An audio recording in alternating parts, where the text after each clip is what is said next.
El tema asignado para esta semana era el tema de interruptores, toma corrientes, protección y tableros, ¿no? Entonces vamos a empezar. Vamos a empezar con el tema de interruptores.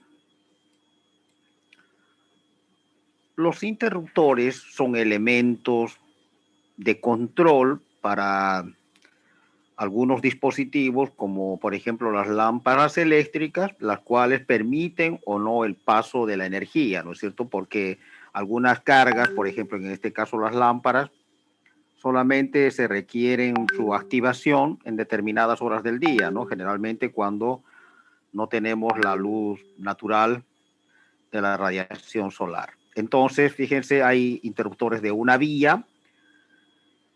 Esta es su forma física. Esto es una placa de material aislante PVC que a través de este switch, ¿no es cierto?, podemos accionar en uno u otro sentido. En este tipo de interruptores se pueden controlar desde un solo punto del espacio. Este es digamos, su equivalente eléctrico, abierto o cerrado, ¿no es cierto? Aquí tenemos un esquema, digamos, para el control de la lámpara. Aquí está la tensión de alimentación. Obviamente esa tensión de alimentación tenemos que llevar a la lámpara para que encienda o para que funcione. Y eso lo podemos controlar a través del switch, ¿no es cierto? En una posición va a estar abierto y si accionamos se va a cerrar el circuito y obviamente en ese caso va a pasar la corriente para alimentar a la lámpara. Entonces, a través del switch, accionando, ¿no es cierto?, este pulsador, abrimos o cerramos, o encendemos o apagamos la lámpara. En la parte posterior tiene dos terminales que son, de acuerdo a su modelo eléctrico, los dos terminales, ¿no es cierto?, que se conectan para poder implementar el interruptor en este circuito eléctrico. Como características eléctricas, tenemos que estos interruptores para instalaciones eléctricas residenciales están en el rango de baja tensión, o sea, tensiones de menores a los 1000 voltios. Generalmente nosotros vamos a trabajar con 220 voltios. Estamos dentro de ese rango. Y una característica que permite, digamos, la capacidad del interruptor es la corriente máxima. Esta corriente es un dato de placa, generalmente está en la plaquita en forma de alto relieve o impresa. Aquí está, ¿no? 10 amperes le voy a poner, 10 amperes. Ahí así está en la plaquita, está, ¿no?, en la parte posterior o a veces en la parte de atrás también. Pero eso es un dato muy importante. Fíjense lo que vamos a hacer, entonces es un pequeño cálculo aquí para poder determinar la capacidad, cuántas lámparas podría controlar un interruptor. La potencia máxima de la lámpara sería la tensión de trabajo, 220 voltios, por su capacidad máxima, 220 voltios, ¿no es cierto? Perdón, la tensión 220 voltios por su capacidad máxima, 10 amperes, por lo tanto, podría disipar hasta 2200 vatios. Para determinar el número de lámparas que podría, digamos, controlar este interruptor, fíjense, vamos a dividir la potencia de la lámpara, 2200 vatios, en 40 vatios, que es la potencia de una lámpara, por ejemplo, de tubo fluorescente, que esas que están instaladas en la universidad. Fíjense cuántas lámparas podría controlar un interruptor de 10 amperes. 55 lámparas. Esto quiere decir que, digamos, nosotros con un solo interruptor podríamos controlar 55 lámparas, ¿no? Eso es poco probable, ¿no es cierto? No es muy práctico. Entonces, este cálculo yo les pongo de ejemplo para que nos independicemos, digamos, de que si la capacidad de esta es suficiente para un determinado número de lámparas. Es más, nosotros en instalaciones residenciales, vamos a tener una lámpara en el dormitorio, otro en la cocina, otro en el living comedor. Entonces, la probabilidad de llegar a 55 lámparas es mínima, ¿no? Y es más, esta es una lámpara todavía de bajo rendimiento. Si trabajamos con lámparas LED, aquí llegaremos a las 100 o 150 lámparas, ¿no? Imagínense con un switch accionar o activar 150 lámparas, o sea, es poco probable.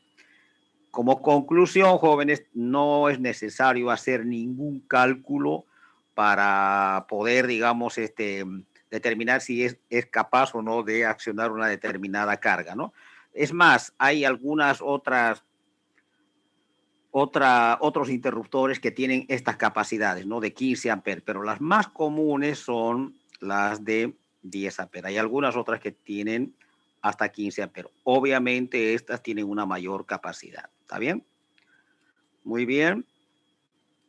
Si hay alguna pregunta, me interrumpen, jóvenes, ¿ya? Al finalizar la clase, vamos a ver, yo más o menos detecté hubo algunos problemitas que se presentaron, ¿no? Con unos 3 o 4 alumnos en el tema de la evaluación y se detectó alguna falla, supongo que es una falla de la plataforma, ¿no? Eso vamos a hablar al finalizar la clase y también vamos a hablar ya de nuestra evaluación de evaluación ya del, no sé si es tipo parcial o también ya de la evaluación hasta el final del semestre, ¿no? Que ya estamos muy próximos a culminar. Muy bien, continuamos entonces. Luego tenemos los interruptores de 3 vías. Fíjense la forma externa, la presentación es lo mismo, tiene el mismo formato, el mismo tamaño, el switch, pero aquí tenemos 3 terminales en la parte posterior, ¿no es cierto? Su modelo eléctrico es este, aquí están los 3 terminales, cuando accionamos el switch cambia a esta otra posición. La característica de este interruptor es que puede controlar desde 2 puntos del espacio. Aquí tenemos el modelo, aquí está la tensión de la alimentación, la entrada, ¿no es cierto? Switch 1 y switch 2. Fíjense, si nosotros accionamos cualquiera de los switch, vamos a cualquiera, si por ejemplo, si accionamos el switch 2, esto se va a conectar aquí, ¿no es cierto? Y entonces vamos a tener los 220 voltios en la lámpara y la lámpara se va a encender, ¿no? Así es. Y si accionamos cualquiera de los dos también va a cambiar de posición y se apaga, ¿no? Pero esto es lo bueno, es que esto se puede controlar desde cualquiera de estos 2 puntos. Este tipo de interruptores se utilizan para las escaleras, por ejemplo, ¿no? Entonces encendemos al inicio de la escalera, subimos y lo podemos apagar al finalizar la escalera, ¿no? O también en las habitaciones también se utiliza, ¿saben? Y por último tenemos los interruptores de 4 vías. Estos interruptores tienen, como su nombre lo dice, 4 terminales. Fíjense, la placa es la misma que los anteriores, pero en la parte posterior tiene 4 terminales. Este es un modelo eléctrico. Fíjense, por ejemplo, en una posición tiene así una forma de cruz, se cruzan los conexionados. Cuando accionamos, se conectan de esta forma. La característica de estos interruptores es que pueden controlar desde 3 o más puntos del espacio. Pero aquí, jóvenes, se requieren sí o sí 2 interruptores de 3 vías. Sí o sí, no se puede utilizar interruptores de 4 vías directamente. ¿Dónde conectaríamos, no es cierto? Los 4 terminales entre la alimentación y la carga, ¿no? Sí o sí, fíjense, aquí está, ¿no? Aquí están los 2 interruptores de 3 vías, al inicio y al final, ¿no? Uno conectado a la alimentación y el otro a la carga, ¿está bien? Obviamente uno de los terminales va directamente conectado a la lámpara, ¿no? Así es. Entonces, fíjense lo mismo aquí, accionando cualquiera de los interruptores. Ahí fíjense, a ver, vamos a ver ahí. Ahí como está, ¿no es cierto? Conectado. ¿Estaría encendida o apagada la lámpara? Por favor.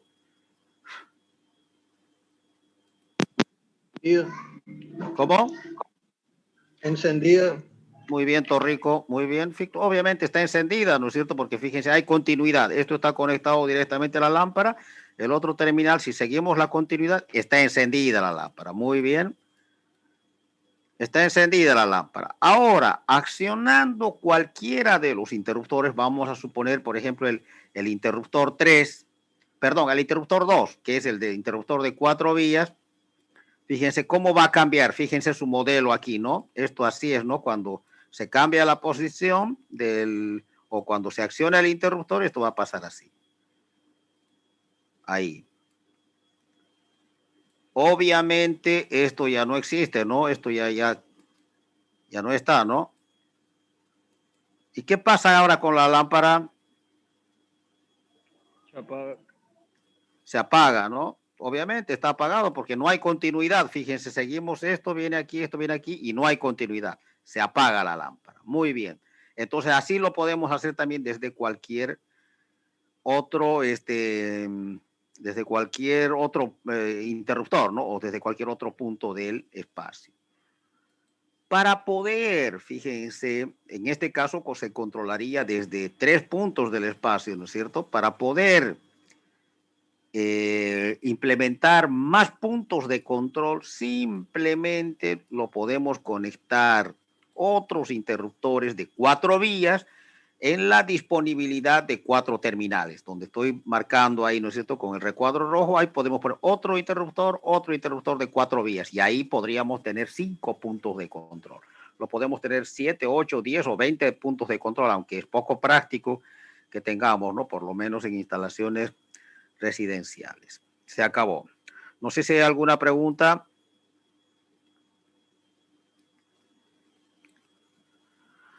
Muy bien, hay otra clasificación también, hay otra clasificación de los interruptores que se clasifican en simple, doble o triple, ¿no? Los otros son de 1, 3 y 4 vías, es de acuerdo a su conexionado, pero en este caso pueden haber simples, ¿no es cierto? Todos de una vía o de 2 vías o de 3 vías, pero esto se refiere a la cantidad de interruptores que hay en un solo punto o en una sola placa, ¿no? Ahí está en la gráfica, se ve claramente. Y por último, según la normativa, ¿no es cierto?, la ubicación de los interruptores, según la norma de la CRE, bueno, un reglamento de la CRE y la norma boliviana 777 de IBNORCA, dice entre 1.2 a 1.35 metros del nivel del piso. Obviamente, esta es una altura promedio que toma, ¿no es cierto?, de la altura de una persona para que pueda acceder con mayor facilidad al interruptor. Otra cosa que hay que tomar en cuenta, fíjense, es que este es un plano arquitectónico, ¿no? Donde hay que tomar en cuenta el sentido de la apertura de la puerta para que podamos accionar, ¿no es cierto?, en el interruptor. A veces por equivocación o por algo este interruptor lo ponemos detrás de la puerta, o sea, no es coherente eso, ¿no? Porque cuando nosotros accedemos a un ambiente, y, por ejemplo, en horas de la noche, necesitamos iluminar inmediatamente, ¿no es cierto?, para acceder, entonces es la forma correcta de ubicación. Muy bien, continuamos entonces. Vamos a ver ahora los tomacorrientes. Estos elementos, o sea, los tomacorrientes, se utilizan para conectar cargas portátiles que tienen su propio control, por ejemplo, los televisores, las radios, microondas, lavarropas, etcétera, ¿no? Entonces, fíjense, esta es una plaquita muy similar a un interruptor. Este es el enchufe o conector al equipo portátil, ¿no es cierto? Y se conecta directamente para tomar la energía. Por eso se llama toma corriente. Su modelo eléctrico es muy simple. Es directamente los dos terminales, pues de fase y neutro, ¿no? De la alimentación. Después vamos a ver fase, neutro, tierra, eso vamos a hacer un estudio específico, pero aquí son los dos terminales, ¿no? Hacia el punto de la toma, ¿no? Y en el punto de la toma ahí se conecta con este enchufe y ya digamos el control tiene su propio sistema de control, ¿no? Por ejemplo, un televisor podemos encenderlo, apagarlo, cambiar de canal, aumentar el brillo, el volumen, etcétera, ¿no es cierto? Eso ya es del propio control. Solamente nosotros aquí suministramos la energía. Como características eléctricas también, al igual que los interruptores, estos están en el rango de baja tensión, trabajan con tensiones menores iguales a 1000 voltios. En nuestro caso, como se ve aquí, vamos a trabajar con 220 voltios. Estamos en este rango. y una capacidad típica es de 15 amperes. Hay también de 20 amperes, pero la más común es de 15 amperes. Fíjense aquí nuevamente vamos a hacer un pequeño cálculo. La potencia o la capacidad de disipación de potencia de un tomacorriente.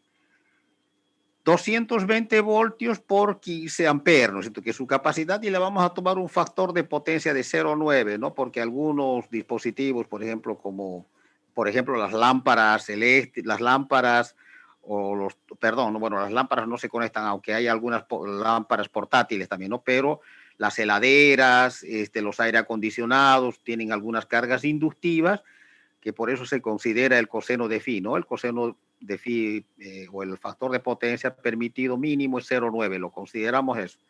Entonces, fíjense cuánto va a dar entonces la potencia de disipación de un tomacorriente, 2.970 vatios, perfecto. Ahora, vamos a sacar la cantidad de televisores que puede alimentar este tomacorriente. Un televisor de 15 pulgadas, creo que esto yo lo saqué de la CRE, tienen una tabla de potencia que lo vamos a ver después, que es más o menos 200 vatios por televisor.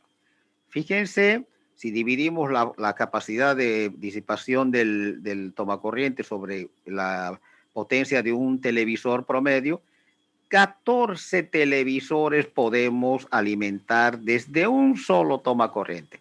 Obviamente que eso es poco probable, ¿no es cierto? Nosotros uno, a veces máximo, podemos de ahí alimentar a, no sé, a un DVD o al Wi-Fi o no sé, al cargador de celular, ¿no es cierto? Entonces, ¿qué queremos decir con esto, jóvenes? Que una vez, digamos, determinado, que generalmente viene especificado para este valor de corriente, no tenemos que hacer ya los cálculos, porque normalmente nosotros vamos a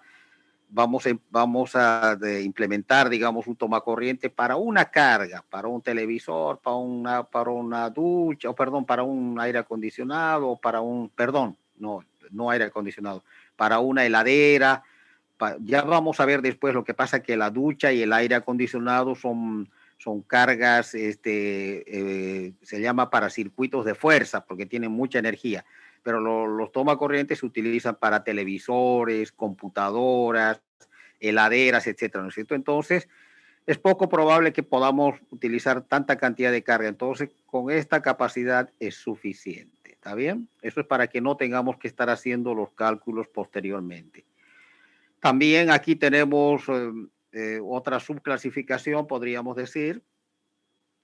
Hay tomacorrientes simples, dobles y triples. Fíjense, al igual que en los interruptores, esto se debe a que en la misma placa o en el mismo punto puede haber un tomacorriente o dos o tres, ¿no? Eso lo vemos, o sea, eso lo vemos aquí en las figuras. Y también hay unos de tipo interperie, son los mismos que los que acabamos de ver, pero tienen un cobertor o una protección externa. Lo que pasa, los de tipo interperie se utilizan generalmente para el baño, para la cocina o para exteriores, a veces cuando llueve o hay ambientes húmedos. Por ejemplo, en el baño hay mucha humedad, ¿no? Entonces, cuando ustedes saben que este conector es un conector de cobre, el cobre más el óxido, digamos, en todo caso, el agua que tiene oxígeno, mucha cantidad de oxígeno, se produce el óxido, ¿no? Entonces eso degrada las características eléctricas del tomacorriente. Entonces, por eso esto se pone una protección. A veces hay unos tipo gomitas o plásticos que se los cierra esto, nada más, ¿no? Cuando no está conectado. Obviamente, cuando está conectado, ya no hay la probabilidad de un contacto directo del ambiente húmedo con el tomacorriente, ¿no? La ubicación normal, según los reglamentos, es entre 35 centímetros a 50 centímetros del nivel del piso, ¿no? Aunque hay casos especiales, por ejemplo, ¿no? En el baño, que es para, no sé, secadora de pelo, rasuradora, o en el caso de la cocina también, ¿no? Para las licuadoras, microondas, etcétera, que generalmente están en una mesada. Esta altitud puede variar, ¿no? No sé, 1 metro, 1,20, 1,30 metros, de acuerdo ya a la necesidad o a la arquitectura, digamos, de la construcción, ¿no? Muy bien, no sé si hay alguna pregunta. Me pueden interrumpir. Jóvenes, lo voy a repetir por, no sé, 20ª o 30ª vez. Todo lo que estoy, tal vez, digamos, describiendo, esto está en el aula virtual, está con audio como tutorial. Así que lo que tenemos que hacer aquí, justamente yo estoy haciendo como un resumen, más bien es aprovechar la consulta, ¿no? Muy bien, continuamos. Ingeniero, una Vamos al tema de las pregunta. protecciones. Los conductores son los elementos principales, ¿no es cierto?, de una instalación eléctrica.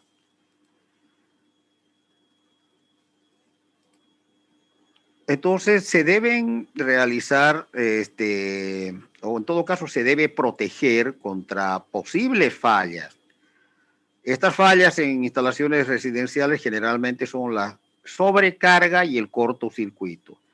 Para esto existen elementos de protección como el interruptor termomagnético. ¿Qué es la sobrecarga? Fíjense, la sobrecarga es cuando tenemos nosotros diseñado un circuito, ¿no es cierto?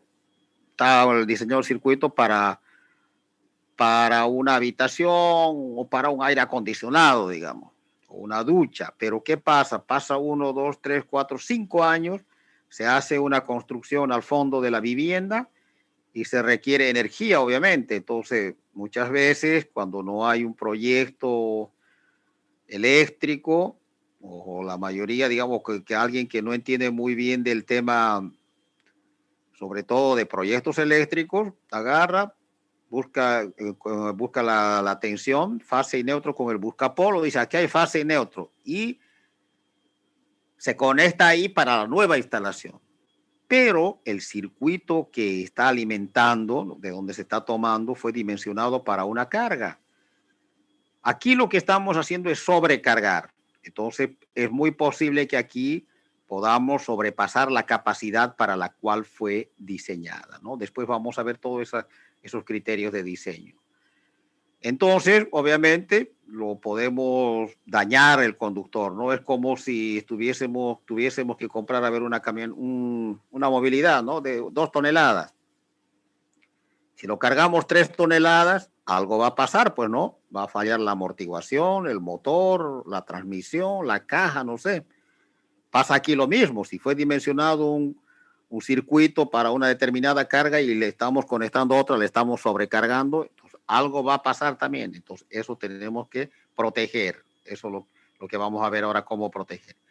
Y el tema del cortocircuito es algo mucho más crítico, ¿no es cierto? A veces por una falla, obviamente no deseada. Cuando es falla, es algo involuntario, ¿no es cierto? No digamos, no previsto. Entonces, a veces se conecta la fase con el neutro, la propia carga, o a veces por una falla de los conductores o por algún motivo, aquí la corriente tiende a infinito instantáneamente. Entonces, eso puede hasta llevar a la destrucción del, ¿no es cierto?, del aislante, o incluso aquí van a circular corrientes muy elevadas que elevan la temperatura y alcanzan lo que se llama el punto de ignición, o sea, los combustibles empiezan a arder, los aislantes que tienen un material combustible y muchas veces provocan incendios, ¿no? No sé si alguna vez escucharon ustedes cuando hay un incendio dentro del radio urbano, dicen generalmente, hay en las noticias, ¿no? Generalmente dicen, se presume que fue por fallas de cortocircuito y justamente es por esto. Entonces, para evitar la sobrecarga y el cortocircuito, vamos a considerar la protección, o sea, vamos a poner un elemento que lo va a proteger. Entonces, veamos el interruptor termomagnético. Este es el más utilizado para instalaciones residenciales, ¿no? ¿Cómo funciona? Aquí lo vamos a ver el funcionamiento. Fíjense, cuando la corriente del circuito, esta corriente que está circuito, esta es la protección, lo que está en P, ¿no? Esa corriente es menor que el nivel de la protección, o sea, el térmico o el interruptor termomagnético tiene un determinado valor. Cuando la corriente que está circulando es menor que esa, esto se comporta directamente como un cortocircuito. O sea, la corriente fluye directamente. Pero fíjense, cuando hay una falla, aquí lo voy a poner, aquí está la falla. Esto es una falla, jóvenes. ¿Por qué? Porque está superando, ¿no es cierto? Eso es una falla que puede ser sobrecarga o cortocircuito. Está superando la corriente de protección. ¿Por qué está superando? Por la falla. Pues estamos sobrecargando o se está produciendo un cortocircuito. ¿Qué hace el interruptor? Inmediatamente se abre, instantáneamente se abre. Obviamente que tenemos aquí, fíjense, aunque no está muy visible, pero aquí obviamente al abrirse la corriente igual a cero. Obviamente tendremos una molestia, ¿no? Si estamos trabajando o estamos, no sé, viendo tele, se corta la energía. ¿Pero por qué? Porque hay una falla. Habrá que identificar la falla, repararla y restablecer la energía. Para eso sirve la protección. Estamos protegiendo el circuito eléctrico. Ahora, internamente, perdón, esto primero, ¿no? Fíjense, este es la presentación, esa es la presentación del elemento de protección, tiene esa forma, ¿no? A veces hay en diferentes colores, pero esa es la forma. Es casi como un interruptor, ¿no es cierto? Por eso se llama interruptor. Esto, lo que pasa es que este accionamiento es automático cuando pasa esto, ¿no? Cuando hay una falla y se repone, o sea, se reconecta de forma manual. Internamente, fíjense, tiene dos componentes. Aquí tenemos el componente primero térmico. Este es el componente térmico. Aquí está, ¿no? Ahí dice térmico, componente térmico, que es para las fallas de sobrecarga. Aquí hay una cinta bimetálica que cuando sobrepasa la corriente, la cinta bimetálica al tener diferentes coeficientes de dilatación lineal, esto se mueve un poquito. Esto se mueve un poquito y se abre el circuito. ¿Por qué? Porque está circulando una corriente mayor, digamos, a la permitida. Esto requiere un determinado tiempo, ¿no es cierto? Porque primero, fíjense, la energía eléctrica tiene que convertirse en calórica, ¿no es cierto? Ese calor lo deforma a estas láminas y ya tiene que convertirse en una energía mecánica, ¿no es cierto? Entonces esto pasa, a veces llega, dependiendo de cuánto nos sobrepasemos de la corriente, puede llegar hasta el orden de los minutos, ¿no? Para que se abra esto.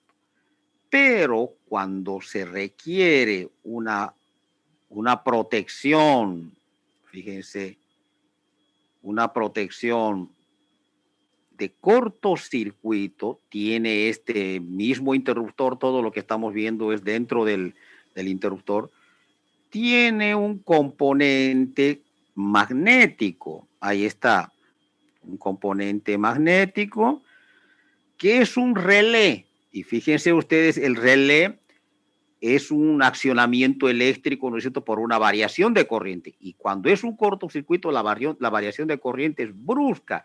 Entonces genera un campo magnético instantáneo. Aquí ya no es minutos y hasta que se caliente y se deforme, no. Esto es instantáneo de los tiempos mucho menores al segundo. Mucho menores al segundo. Entonces, esto se abre. ¿Por qué? Porque este relé es directamente proporcional a las variaciones de corriente, ¿no? Variaciones con respecto al tiempo. Y de esa manera, este elemento protege de ambas fallas, ¿no? Sobrecarga y cortocircuito. ¿Alguna pregunta, jóvenes?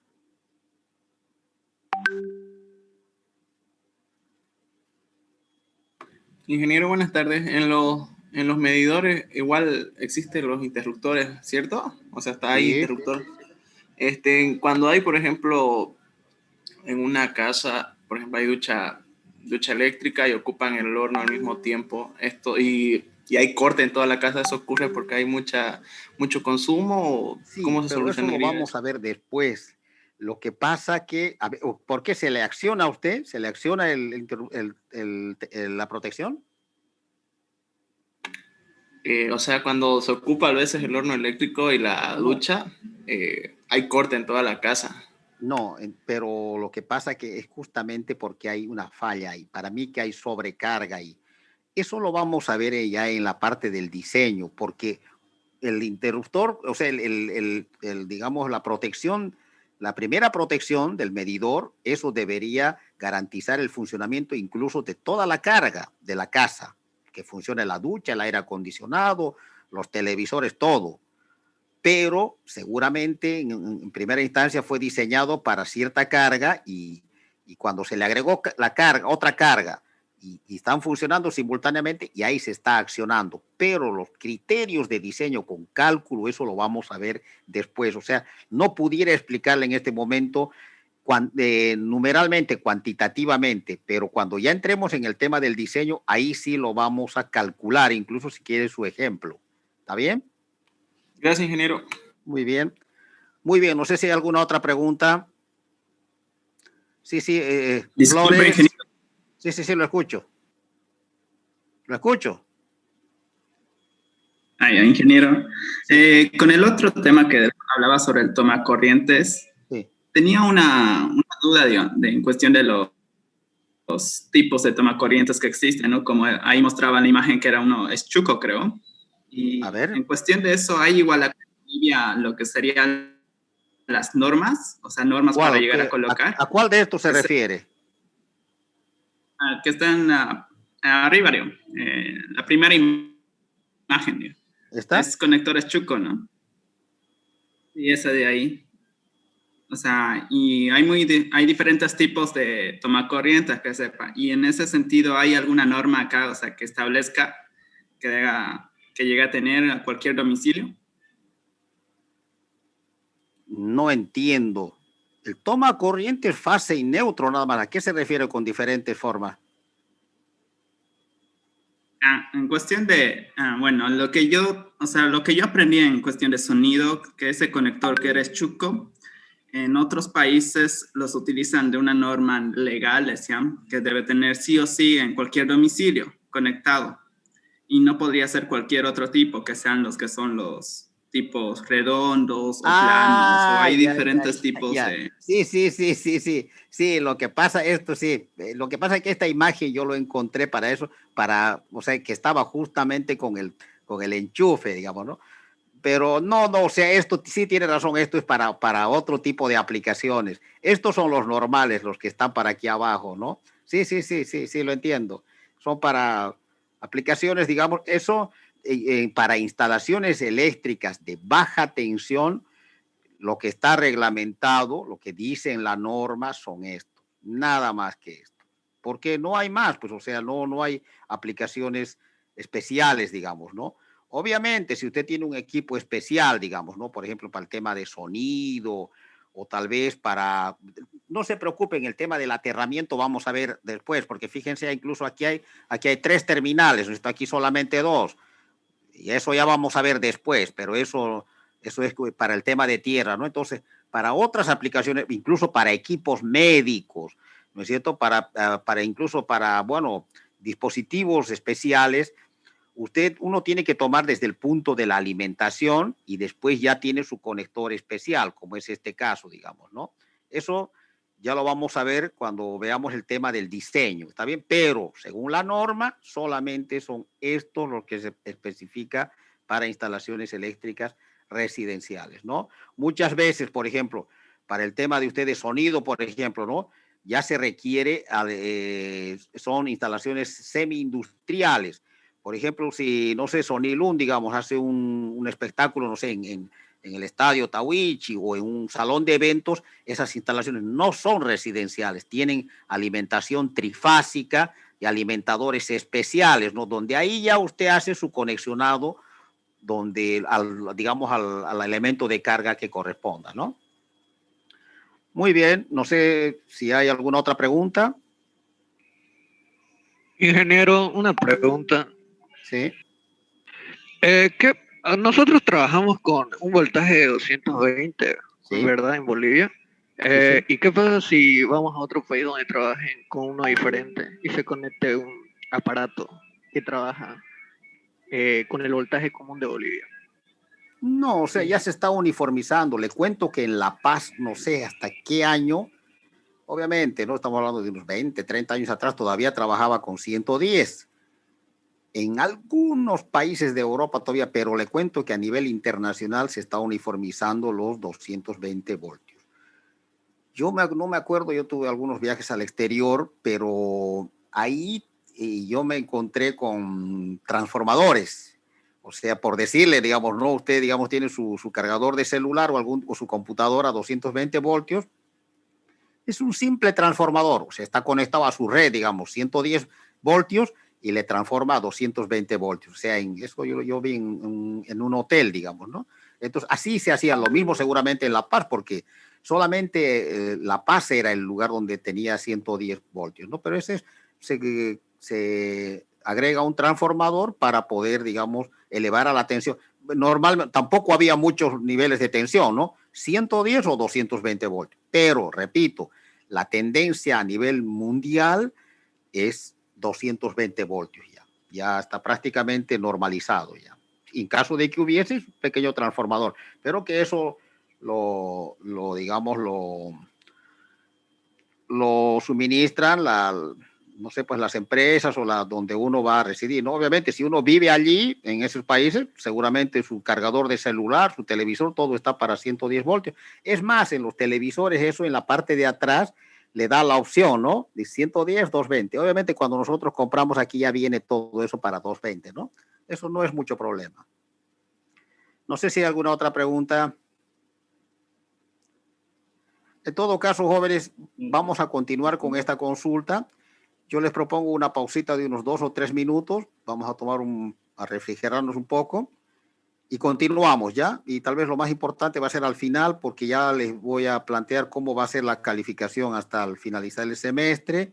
Y también les tengo que hablar porque hay algo que detecté en la plataforma en la última evaluación, jóvenes. ¿Está bien? Ya retornamos. ¿Ya? Ponemos presente en el chat, por favor, ¿ya? Y en unos 2 o 3 minutos retornamos.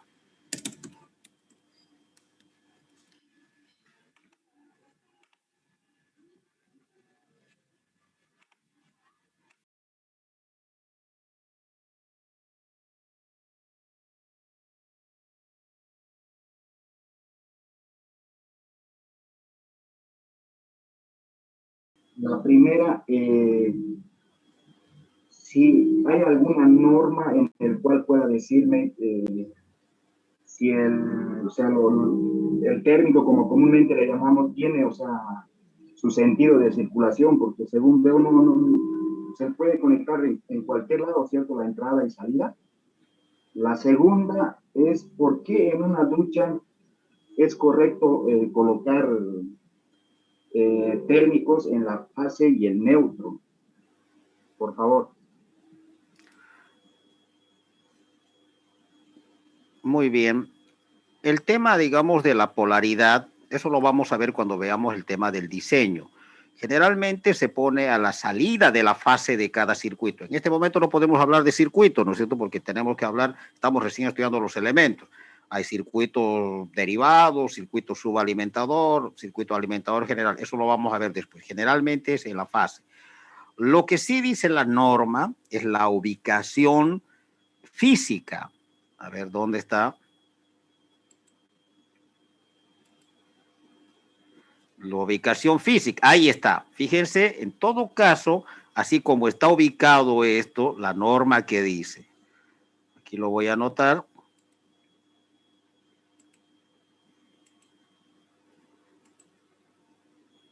Aquí tiene que estar el on, o si generalmente viene así, ¿no es cierto?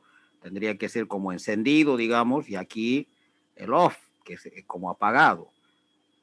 ¿Esto por qué? Por un tema de emergencia, eso lo establece la norma, ¿no? Es mucho más fácil, digamos, accionar cuando tenemos una emergencia, accionar hacia abajo, incluso por el mismo efecto de la gravedad. Y el otro tema, el tema, digamos, el on y el off está impreso, ¿no? Ese es como está en la placa, digamos, de la propia protección. Ahora, el otro tema de la ducha tiene mucho que ver eso con el aterramiento. El aterramiento es podríamos decir, como un neutro, pero que es para protección. Eso lo vamos a ver también en un capítulo específico. En este momento hablar de neutro, tierra o fase es un poco, no sé, es prematuro, porque en todo caso hay algunos que pueden entender, pero la mayoría, o bueno, o no todos lo van a hacer. Eso lo vamos a ir viendo paso a paso. Y ahí lo vamos a explicar. Entonces, generalmente por eso que hay diferentes tipos de conexionados para la ducha. O sea, incluso hay algunos casos donde el neutro se toma como tierra, pero repito, ahorita me estoy anticipando, ¿no es cierto? Porque eso es parte del contenido de la materia. En realidad el neutro y la tierra es lo mismo, pero tienen aplicaciones diferentes. El neutro es para el retorno digamos, o la referencia de los 220 voltios con respecto a la fase. Y la tierra es lo mismo también, es como un aterramiento, pero que se utiliza para protección, ¿no? Eso lo vamos a ver posteriormente. No sé si hay alguna otra pregunta.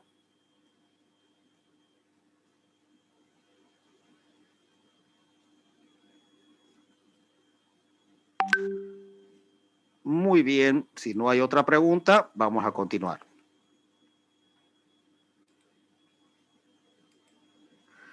Entonces ahora vamos a ver lo que son las cajas de derivación. Ya vimos, ¿no es cierto?, interruptores, tomacorrientes y protección. Cajas de derivación. Estos son elementos donde se alojan los conexionados. ¿Conexionados de qué? Conductores con interruptores, conductores con tomacorrientes, conductores con cargas, o sea, con lámparas, etc. Fíjense, esta es la forma de la cajita, donde a través de los tubos conduit, porque todo esto va empotrado, ¿no es cierto?, van a llegar o van a salir los conductores. Entonces, la cajita es un alojamiento, podríamos decir, o es un espacio físico para establecer los conexionados, ¿no? Por ejemplo, aquí esto puede ser una caja de un interruptor, como está aquí, ¿no es cierto? Puede ser un tomacorriente, o la salida de una lámpara también, ¿no es cierto?, en el caso de que esté esto en el techo. Entonces, en este espacio físico se aloja, digamos, el conexionado. Ahora, según la norma, fíjense, también se debe considerar un factor de relleno. El volumen del conexionado, el volumen de la conexión, con respecto al volumen de la caja, debe ser menor o igual a 0,6. ¿Esto qué significa? Que como máximo se debe ocupar el 60% de la caja, ¿no? Esto por razones de, digamos, más que todo de traccionamiento o de esfuerzo mecánico al que pudiera estar sujeto, digamos, los conductores, los conexionados, ¿no es cierto? Entonces, mientras esto es como su nombre lo dice, es un factor de relleno, ¿no? No hay que sobrecargarlo la caja. Obviamente ahorita vamos a ver los diferentes tipos de cajas, diferentes tamaños también, ¿no? Entonces esto es un criterio ya más o menos del que va a instalar nomás, porque esto no se puede, ¿cómo podríamos decir?, prediseñarlo, ¿no? Porque eso depende ya del tipo de, digamos, de interruptores. Algunos tienen mayor volumen de conexionado, otros menos, eso, pero ese es el criterio. Hay diferentes tipos de cajas, hay normalmente de tipo metálicos o PVC, metálicos o PVC o plásticos. Generalmente en nuestro medio se utilizan los tipos plásticos. El tipo rectangular es un tamaño normalizado que sirve también para la fijación mecánica de los interruptores y tomacorrientes, que obviamente también son de tamaño normalizado, ¿no? También tenemos de tipo cuadrada, octogonal, circular, etcétera. Fíjense, aquí hay, ¿no es cierto?, unos preperforaciones, podríamos decir, ¿no es cierto?, estas preperforaciones, los cuales sirven para poder instalar los tubos conduit en cualquier dirección del cual provenga la energía o hacia donde se tenga que derivar, ¿no? Entonces, estos tamaños, sí, cuadrado, octogonal, circular, vienen de diferentes tamaños de acuerdo ya a la necesidad de cada instalación. No hay más nada, esto no son cajitas nada más, ¿no? Donde se alojan los conexionados. Y por último, jóvenes, vamos a ver los tableros de distribución y o medición. Son elementos donde se alojan los equipos de medición, las barras de distribución. A ver, esto lo vamos a resaltar. Fíjense, se alojan los equipos de medición, las barras de distribución de energía, o bueno, en este caso de energía eléctrica, y las protecciones. Aquí se alojan todos ellos. Generalmente se fabrican de un material metálico, hay también fibra de vidrio, que tiene un costo un poco más elevado. Fíjense, todo esto es el contenido de la caja, ¿no? Todo lo que está en ese... Todo este contenido es el de la caja. Aquí está el medidor, pero lo vamos a señalar.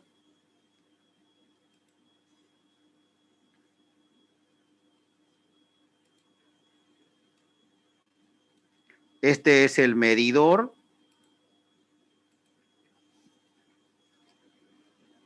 Medidor de energía, ¿no?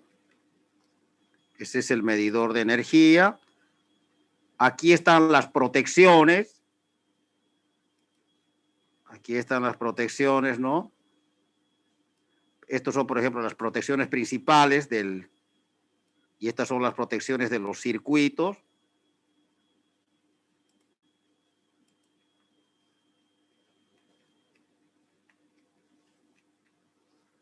Las protecciones. Y aquí tenemos las barras de distribución, ¿no? O sea, son barritas metálicas.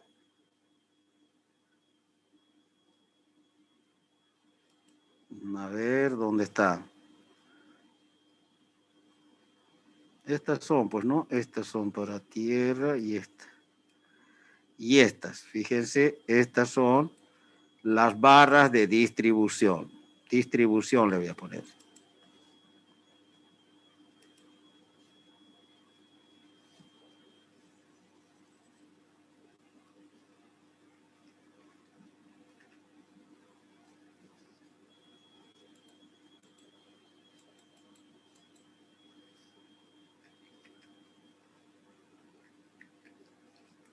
Barras de distribución de energía eléctrica. Obviamente aquí está su conexionado y fíjense, de aquí ya de las barras de conexión van a las otras protecciones ya para los diferentes circuitos, ¿no? Lámparas, toma corrientes, ducha, aire acondicionado, etc. No se preocupen, jóvenes, en este momento estamos viendo de forma genérica. Nosotros ya a partir de la próxima clase ya vamos a empezar a cuantificar, vamos a empezar a calcular, vamos a empezar a dimensionar los circuitos, todo esto a partir desde las cargas. Lo único que hicimos ahorita es el cálculo luminotécnico.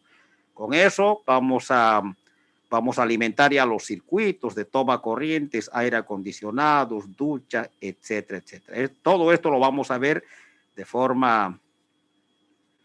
A ver, les doy un adelanto, les voy a dar un adelanto. Fíjense. Todo esto vamos a hacer, ¿no? Todo esto vamos a hacer. Todo paso a paso vamos a ir haciendo. Ya les voy adelantando, jóvenes, que ya estamos en condiciones de elaborar el proyecto, ¿no? Porque lo único que vamos a aplicar aquí es la ley de Ohm. Potencia igual a tensión por corriente por el coseno de phi. A esto vamos a llegar. Todo lo que estamos haciendo, fíjense, todo. A esto vamos a llegar. Fíjense, aquí esto ya es, este es el diagrama unifilar, pero aquí ya está, fíjense, el tablero general, los tableros secundarios de los departamentos. A esto vamos a llegar aquí. Y esto es una de las etapas, por ejemplo, ya del proyecto, ¿no? Eso no se preocupe, ya vamos a dimensionar la protección de cuántos y qué fase le vamos a conectar, fase R, S o T. cuánto van, con qué protecciones están los circuitos de lámparas, tomacorriente, etcétera, todo, la parte trifásica también, ¿no? Para los ascensores, bombas de agua, etcétera. ¿Está bien? Muy bien, no sé si hay alguna otra pregunta. Con esto es lo que estamos haciendo es finalizar nuestro contenido de ahora, ¿no?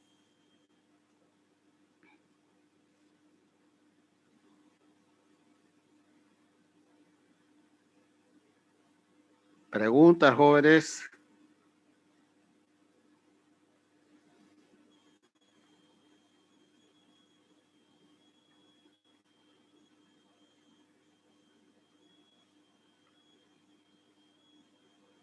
No hay preguntas. ¿Me están escuchando? Ingeniero. Ingeniero, ¿se escucha? Muy bien. Fíjense, con esto ya terminamos de ver. La clase que viene vamos a ver la simbología de todo lo que vimos y empezamos nuestro proyecto de instalación eléctrica. Léanlo, está todo. Jóvenes, la única fórmula que vamos, aquí lo voy a recalcar, la única fórmula, no vamos a emplear ni Thevenin, Norton, divisor de corriente, divisor de tensión, nada, jóvenes, nada, nada, nada. La única fórmula que vamos a utilizar es la que está en recuadro aquí. Potencia igual a corriente por tensión por el coseno de nada más, ¿ya? Eso es lo único. Obviamente vamos a ir trabajando con normas y con las especificaciones del fabricante. Así que vayan leyendo. Obviamente lo que continúa ya es un tema de avance de la otra semana. Yo les voy a mandar un recordatorio de todas maneras. Ya estamos en condiciones de elaborar el proyecto. Muy bien. No sé si hay alguna pregunta más sobre esto.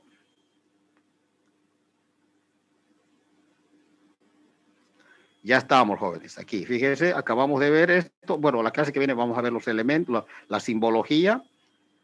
Y ya estamos para entrar en el proyecto. Obviamente se trabaja en planos arquitectónicos. Vamos a ver cómo hacemos los cálculos, la distribución, conformamos los circuitos, conectamos. Y aquí ya empezamos los cálculos ya de los conductores, etcétera, ¿no? Muy bien, no sé si hay alguna pregunta. Todo esto está ya en tutoriales, con audio, con video, con todo, ¿no? No hay más preguntas, ¿no? Muy bien, ahora sí, jóvenes, yo quiero comentarles algo. Hubo un pequeño problema en la evaluación, en la última evaluación que tuvimos. Aquí está. Ya, y le cuento, bueno, aquí está yo justamente, yo